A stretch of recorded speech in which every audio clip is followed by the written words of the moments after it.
예, 반갑습니다. 오늘 수요 말씀 나눔 함께 진행하도록 하겠습니다.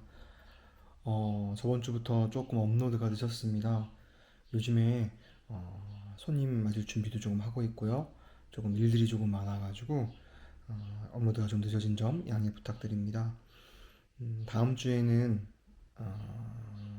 다다음 주죠. 다다음 주에는 저희 아틀란타에 있는 김종규 목사님 교회 플래그십 철치에서 청소년부들이 옵니다. 많이 기도해 주시고 응원 부탁드립니다. 그들이 온전히 하나님을 알 수 있도록 예수 그리스도의 사랑을 깨달을 수 있도록 자기의 모습을 보고 예수님이 나를 위하여 왜 죽으셨고 왜 부활하셔서 내 안에 함께하고 계신지 의 놀라운 그 사실을 아는 그런 귀한 시간이 될 수 있도록 많이 기도해 주시면 감사하겠습니다. 오늘 요한일서 2장 두 부분으로 나누는데요. 오늘은 1절부터 11절까지의 말씀을 함께 읽고 함께 메시지 나누도록 하겠습니다. 요한일서 2장 1절에서 11절 말씀입니다. 자녀들아, 내가 이것을 너희에게 쓰면 너희로 죄를 범치 않게 하려 함이라. 만일 누가 죄를 범하면 아버지 앞에서 우리에게 대언자가 있으니 곧 의로우신 예수 그리스도시라. 저는 우리 죄를 위한 화목 제물이니 우리만 위할 뿐 아니요 온 세상의 죄를 위하심이니라.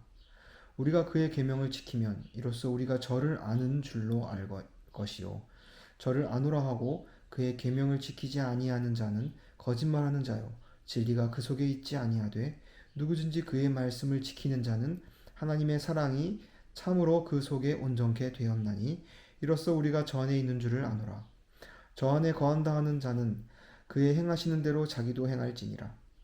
사랑하는 자들아, 내가 새 계명을 너희에게 쓰는 것이 아니라 너희가 처음부터 가진 옛 계명이니 이 계명은 너희의 들은 바 말씀이거니와 다시 내가 너희에게 새 계명을 쓰노니 저에게 너희에게도 참된 것이라. 이는 어둠이 지나가고 참 빛이 벌써 비침이니라. 빛 가운데 있다 하며 그 형제를 미워하는 자는 지금까지 어두움 가운데 있는 자요. 그 형제를 사랑하는 자는 빛 가운데 거하여 자기 속에 거리낌이 없으나 그의 형제를 미워하는 자는 어두운 가운데 있고 또 어두운 가운데 행하며 갈 곳을 알지 못하나니 이는 어두움이 그의 눈을 멀게 하였음이니라. 아멘. 우리 그리스도인들은 구원받은 후에 예수 그리스도로 말미암아 성령의 인도하심으로 말미암아 성화의 삶을 살게 됩니다. 내가 거룩하니 너희도 거룩하라. 우리는 예수 그리스도를 만나기 전에 거룩과는 거리가 먼 존재였어요. 죄 가운데 죽을 수밖에 없는 그런 사망의 존재들이었죠. 그런데 예수 그리스도의 죽음과 부활로 말미암아 우리는 새 생명을 얻었고 그 새 생명으로 말미암아 거룩한 삶을 살 수 있게 되었습니다.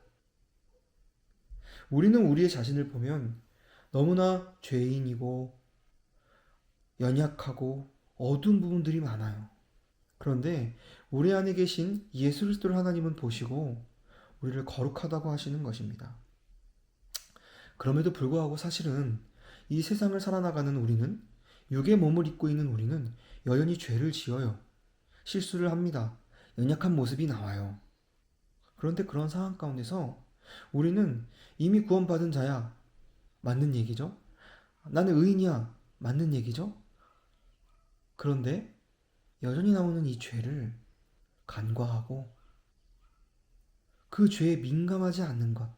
그것이 건강한 그리스도인일까요? 우리 신앙의 선배 마틴 로이드 존스는 이렇게 말합니다. 죄에 민감한 사람만이 참된 성화를 경험할 수 있고 하나님과의 관계도 깊어집니다. 아주 쉽게 설명하고 말한 메시지인데요. 근데 이 말 안에 굉장히 깊은 그 진리의 은혜가 있습니다. 죄에 민감한 사람만이 성화를 경험할 수 있다고 말하고 있어요. 저도 저의 삶을 돌아볼 때 여러분도 여러분들의 삶을 한번 지금 돌아보세요. 죄에 민감한 삶을 살고 계십니까? 죄에 민감하다는 것은 아, 내가 죄를 지었어. 또 넘어졌어. 실수했어. 연약한 모습이 발견되었어. 라는 사실로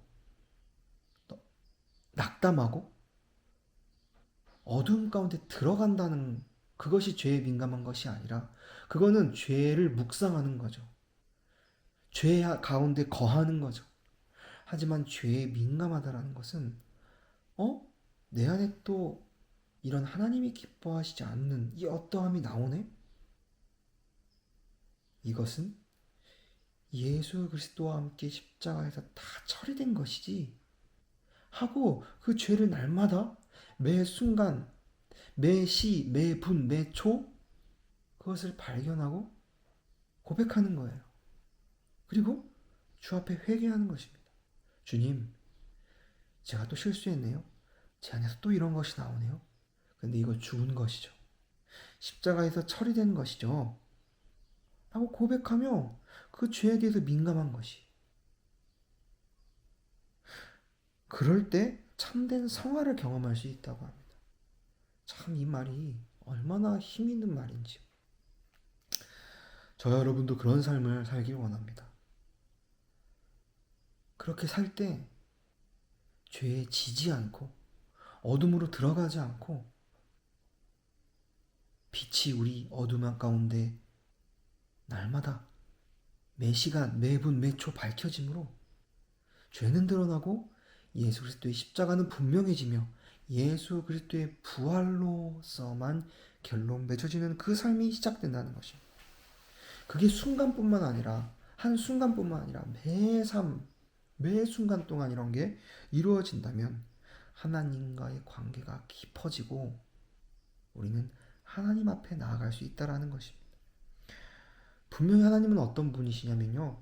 우리 저번에 함께 나누었던 요한일서 1장 5절에 보니까 우리가 저에게서 듣고 너희에게 전하는 소식이 이것이니 곧 하나님은 빛이시라 그에게는 어둠이 조금도 없으시니라. 하나님은 어둠이 조금도 없으시다라는 것이 어둠과 함께 할 수도 없는 분이시라는 것이. 그런데 여전히 우리 안에 그 죄의 모습들이 나올 때 우리가 민감하게 그것을 받아들이고 그것을 주은 것으로 여기고 우리가 빛으로 오신 예수 그리스도 그분만을 인정하며 날마다 나아가는 것. 그것이 계명을 지키는 것입니다. 그것이 그 안에 거하는 것입니다. 그것이 그의 행하는 대로 행하는 것입니다.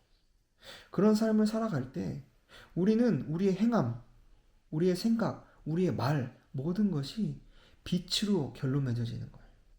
처음에 시작은 물론 처리되지 않은 우리 육신의 모습으로 혼의 작용으로 죄의 모습이 나올 수도 있죠. 하지만 그럴 때 우리가 이것을 날마다 십자가에 못 박고 죽은 것으로 여길 때 내 안에 예수는 분명히 부활로 역사하신다는 것입니다. 그 삶을 말하고 있어요. 오늘 요한일서 2장에서도 그것을 설명하는 것입니다. 그래서 한 예로 7절 이후부터는 새 계명을 너희에게 이미 주었다. 그것은 이미 어둠은 너에게서 지금 일어나고 어둠이 보여지는 것 같지만 그 어둠은 다 이미 지나간 것이다. 그리고 참 빛이 벌써 비춰졌다. 과거요. 이미 비춰졌다라고 말하고 있어요. 이미 예수께서 우리의 죄를 십자가에서 다 도말하셨다라는 것이죠. 이것은 과거의 사건이자 지금 우리에게 일어나는 유효한 사건이요. 앞으로도 유효할 사건입니다. 그래서 하나의 예를 드는데요. 너희가 빛 가운데 있느냐? 너희가 빛 가운데 있다고 말하는데 너희가 혹여나 형제를 미워하는 자는 어두움 가운데 있는 것이라고 말하고 있어요. 참 요한서신을 쓴 요한이 이 형제 사랑에 대해서 형제 관계에서 쓴 것은 우연이 아닙니다. 저도 이렇게 인생을 살면서 인생의 많은 부분이 어떤 부분이냐면 결국은 인간관계더라고요. 그런데 그 인간관계가 나의 힘으로 그 인간관계를 유지하고 그 인간관계를 하려고 하면요. 이게 굉장히 어려워요. 영어로는 케이스 바이 케이스라고 하죠. 사람마다 다 다른 모습이고 그렇기 때문에 내가 어떤 인간관계에 좋은 방법을 알고 있다고 해도 그거는 굉장히 한정적이라는 것입니다. 다른 누군가와 대할 때는 또 새로운 인간관계의 모습이 있어요. 내가 잘해도요, 그 사람이 나에게 잘못할 수도 있고요. 내가 잘못하면 당연히 그 사람과의 관계는 어려워지죠. 형제를 사랑하는 부분, 하나님께서 말씀하신 계명 중에 정말 우리가 우리의 가족을, 우리의 이웃을, 우리의 형제 자매를 사랑해야 하는 모습이 하나님이 우리에게 허락하신 모습인데, 그러지 못하는 모습이 우리가 얼마나 많습니까? 우리의 배우자와의 관계에 있어서도요, 우리의 자녀와의 관계에 있어서도요, 우리 친척, 우리 가족들과의 관계에 있어서도요, 우리 지인들과 친구의 관계에 있어서도요, 이웃의 관계에 있어서도요. 참 이 관계는 어려워요. 그리고 그 관계를 넘어서 그들을 사랑한다는 것, 그것은 너무나 어려운 일이고 사실 우리의 힘으로는 불가능한 일입니다. 그런데 우리가 그런 관계 속에서 무너지고 누군가를 미워한다고 생각합시다. 우리는 그리스도인이에요. 근데 누군가를 미워하고 있어요. 그러면 너희는 빛 가운데 있는 자가 아니라는 것입니다. 형제를 사랑하는 자가 아니라는 것이. 그런데 형제를 사랑하면 너희가 참으로 빛 가운데 있는 자다 라고 말하고 있습니다. 형제를 사랑하기에 우리가 빛 가운데 있다라는 결론, 그 모습에 대한 판단을 할 수 있지만 결국은 형제를 사랑하는 길은 우리가 빛 가운데 있어야지만 가능한 것입니다. 우리가 빛 가운데 있는 것은 무엇입니까? 오늘 본문 2절에 저는 우리 죄를 위한 화목제물이니 우리만 위할 뿐만 아니라 온 세상의 죄를 위함이시니라. 예수 그리스도가 우리를 위하여 화목제물이 되셨어요. 예수님이 즉 우리의 형제 사랑할 수 없는, 우리는 관계를 통하여 참 사랑이 나올 수 없는 존재인데요. 그런 존재를 입고 예수 그리스도가 제물이 되셔서, 화목 제물이 되셔서 죽으셨다라는 것이, 나와 동일 본질이 되셨어요. 그분이 하신 일이 아니라 나와 동일된 존재가 되어서 그분이 화목 제물로 바쳐졌다는 거예요. 죽었다라는 것입니다. 그 일로 인해서, 이 일로 인하여 우리만 위할 뿐 아니라 온 세상의 죄를 다 사하셨다라는 것입니다. 온 세상의 모든 어둠을 말이죠. 그래서 우리는 진정으로 그 안에 거한다. 우린 예수 그리스도로 말미암아 하나님 안에 거할 수 있는 그런 자가 된 것입니다. 우리가 그런 자임을 분명히 깨닫고 날마다 매 순간 그 안으로 들어갈 때, 이미 이루어놓으신 그 예수 그리스도의 구속의 은혜 안에 우리가 계속 들어가고 그 안에 거할 때 우리는 형제를 사랑할 수 있어요. 형제를 사랑할 수밖에 없게 주님 만드십니다. 그것이 참 빛 가운데 있는 자요, 그것이 바로 성화요, 그것이 바로 거룩임을 이 시간 기억하고 그 가운데 우리가 살기를 소망합니다. 정리해보자면, 먼저 그러기 위해선 우리 안에 나오는 그 죄에 민감하기를 원합니다. 그리고 그렇게 민감할 수 있도록 성령 하나님 붙잡아 주시옵소서 기도하는 저와 여러분들이 되길 소망합니다. 그럴 때 우리가 이 죄를 묵상하는 것이 아니라, 죄 가운데 들어가는 것이 아니라 죄를 해결하시고 부활하심으로 우리에게 예수 그리스도를 허락하신 그분의 말씀으로 인해서, 빛으로 인해서 우리가 참 거룩을 맛보고 하나님이 기뻐하시는 그런 기쁨과 삶을 사는 저와 여러분들이 되기를 소망하고 그렇게 될 줄 믿습니다. 기도하시겠습니다. 하나님 아버지, 오늘 요한일서 2장 전반부의 말씀을 나누었습니다. 우리의 삶이 정말 죄 가운데 민감한 삶이 되게 하여 주시옵소서. 그리고 우리의 모습이 철저하게 발견되게 하여 주셨고 그걸 해결하신 예수 그리스도만 결론 지어지는 우리의 매 순간 되게 하여 주시옵소서. 그것이 성화이고 주님이 기뻐하시는 참된 삶입니다. 감사하며 예수 그리스도의 이름으로 기도드렸습니다. 아멘.